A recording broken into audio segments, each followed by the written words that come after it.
ask you what it is that you have seen, what do you feel might be the consequences if the Bangsamoro Parliament is allowed to write its own labor code, for example, is allowed to write its own to institute its own policy on the practices in terms of employment, in terms of...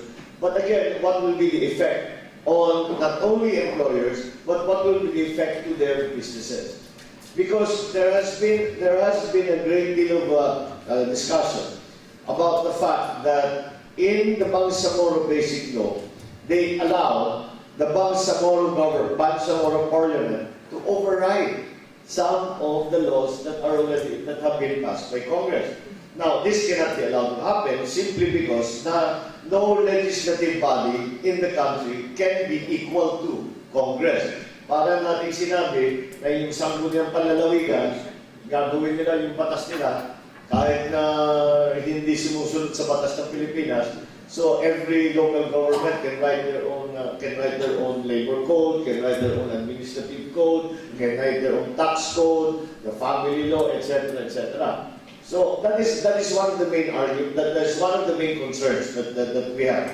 Now, I am now in the process of writing the Senate version, and in that Senate version, we have to. That's why I asked to see you. We have to get from you kung ano ang talagang sa palagay ninyo ay kailangan natin ilagay doon para yung mga guarantees na ibinibigay hindi lamang sa mga empleyado kundi sa employer din at sa business practices na kinikilala naman ng ating mga negosyante around the country. What are the elements of those that you feel must be made clear? One of the failings of the Bangsamoro Basic Law as given to us is not that they are wrong. It's just that it's not very clear. We do not objecting to them, but we say you have to clarify. If you are creating a government, you cannot create a government where the functions of the different agencies and the different offices are not clear. And that is what we are trying to do now. We have to make it very clear. That's why we went into very detailed discussions with the different sectors, the different stakeholders on the Bangsamoro Basic Law. Just to see, there are two elements to this. I think for our discussion today, one of the elements is that what will be labor practices? What will be the policy? What policy will be followed when it comes to hiring and firing, to benefits, to strikes, to all of those things?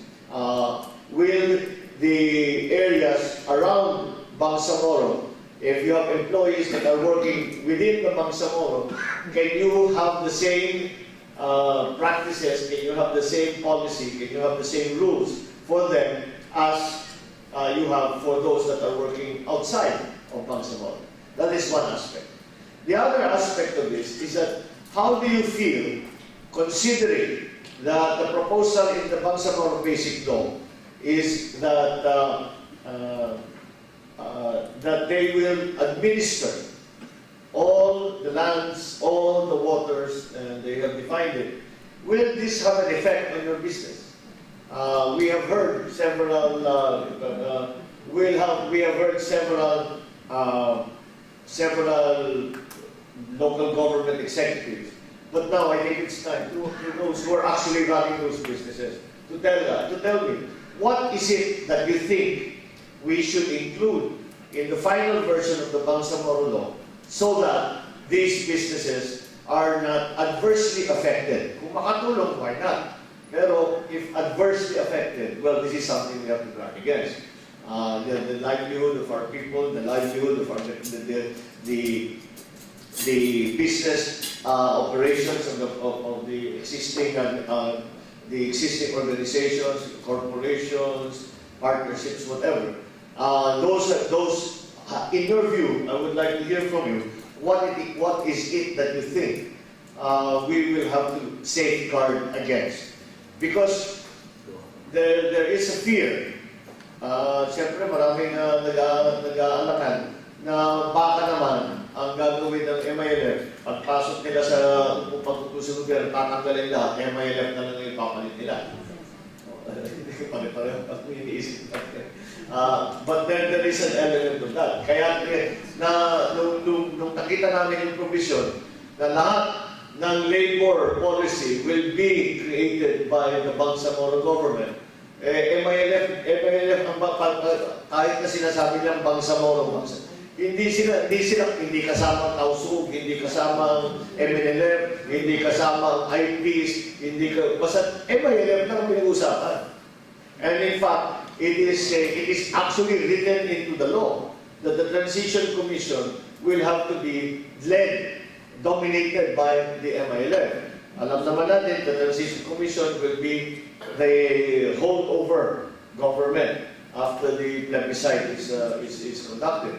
They will be a holdover government, and when the election time comes, alam naman natin kung sino ang majority, they can make the rules such that it will really be dominated by MILF. There is that, just as a related matter, one of the great concerns that we have been hearing in all of our hearings around the country is to do with the civil servants.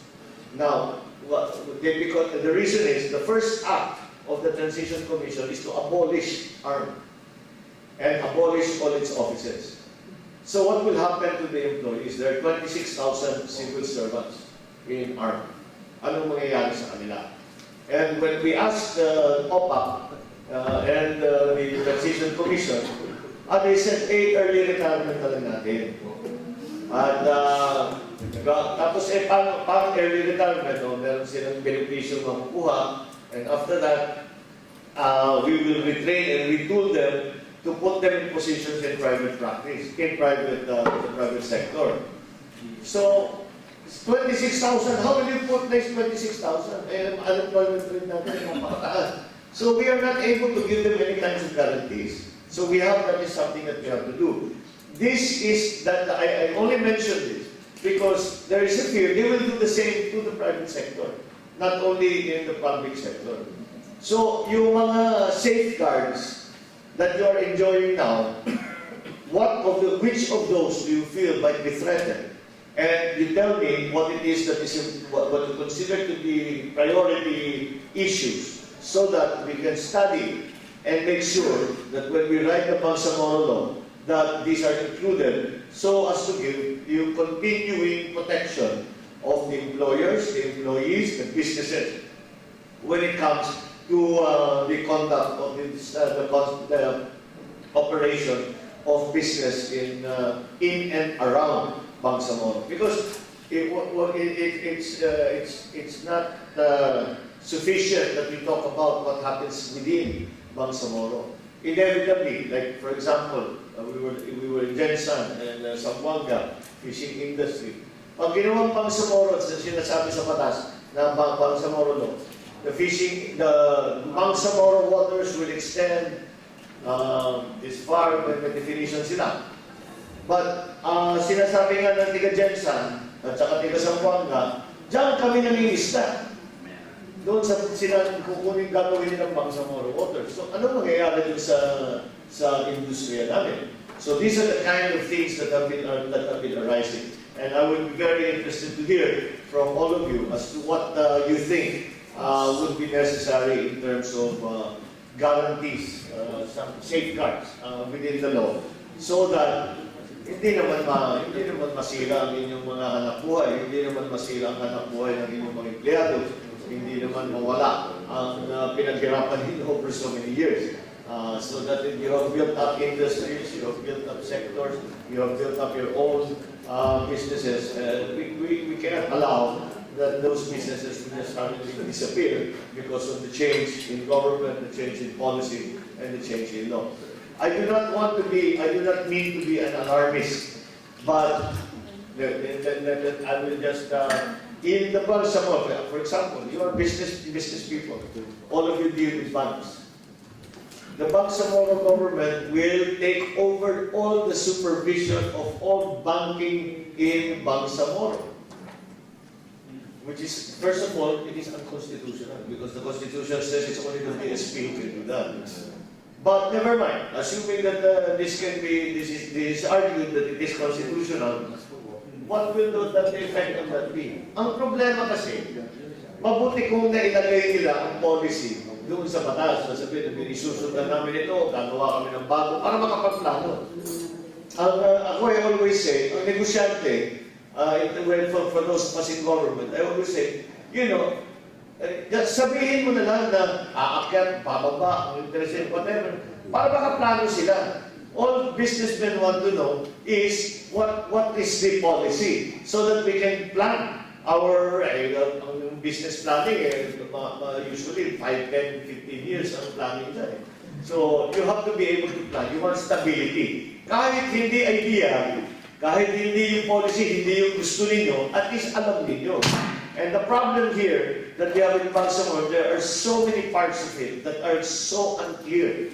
Hindi mo malaman. So, yan ang trabaho namin. That is what I see as my job, to put the clarity, to put the detail into the law, so that these concerns that you might have will be addressed.